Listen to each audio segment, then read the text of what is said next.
DeSantis? Mr. DeSantis, Inspector Quinn tells me that you've had a harrowing experience with this I had a vehicle. nightmare, Your Honor. Never mind. Just a nightmare.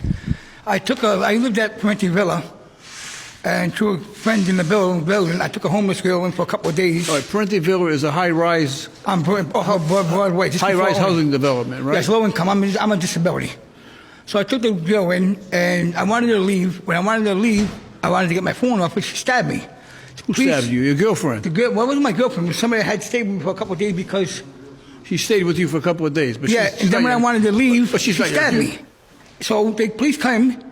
She called the cops and told me he's trying to kill me. They come in with guns, almost shot me. I mean, well, this is my house. She stabbed me, and they arrested me. During that incident, she stole my car on the 20th. The first one happened on the 20th. Wait a minute. She stabbed you. Twice. So here you are, you got 2 stab wounds. And they arrested me. And they put you in jail. They put me in jail. They arrested me. She took my car. It took me a couple of days to get the car back off her. She come in. I had a no contact order. She come on the 31st to get clothes. Her clothes was there. So I let her in like a nice person. 5 minutes later, 10 minutes later, she knocked on the door. She had 2 of her friends in. They broke my nose, broke under my eye. In intake, I had the surgery. You can verify it through intake. They had to do surgery while I was in intake. Who hit you? Her? No, she had 2 of her friends in. Oh, she brought 2 goons with her. Yeah, 10 minutes later, she let them in after letting them in to get her clothes. So he must have went in the stairwell and arrested or whatever. They called, the police came, rescue came. They followed the blood trail to my house. Arrested me. I said, they blowing the camera downstairs. I said, look, there's 2 goons coming. And then the kid, you could see the kid run out the back door. Nobody gave me the benefit of the doubt. They arrested me, helped me without bail because I was on bail from the domestic. I come back out of jail, my cars are gone. Security guard told me, that girl you had staying with you stole both your cars. Mr. DeSantis, I've been around a while, right? Yes, sir. I can see through this, to be honest with you. Inspector Quinn, you remember what I'm telling you, right? I think the problem is that you fell in love with this girl. I think that you had some feelings for her, and your feelings got the best of you. That's what I think happened. And Possibly. Then, see?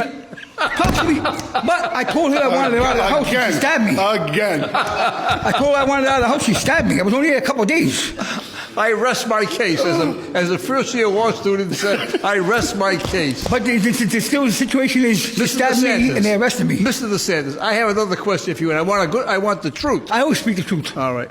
Let's assume that right now she came into the court and said, Frank, I want to come back. I don't think you like my answer, Your Honor. I mean, suppose she said, listen, I'm sorry. I really didn't mean it. You're really a good guy. It would never happen. Remember, think of the good times you would take it back. I was only with her for a week. There was no good times. She stabbed me, stole my vehicle, got me thrown in my apartment. After all that love, there were no good times. I'm staying at the Mission on Cranston Street. I ain't got a letter from her if you need the letter. I'm staying at the Mission on Cranston Street. I was at Crossroads for 5.5 years, not one incident. From Crossroads, I went to the Parenti Villa. Crossroads is a homeless shelter, right? Right now, I'm at a homeless shelter, yes. Yeah. All right. I don't mean to make light of it. You know, I understand that you've gone through a terrible ordeal, and I think you have a good heart. I think you were trying to do something good, and I think you've been victimized. I really do. And you've been victimized in more ways than one. So I'm going to take all of these factors into consideration. Thank you, Your Honor. Inspector Quinn, I think we should dismiss this case. Your Honor, based on the tow notice there that he was not notified, he had to pay, I believe, $500 for that.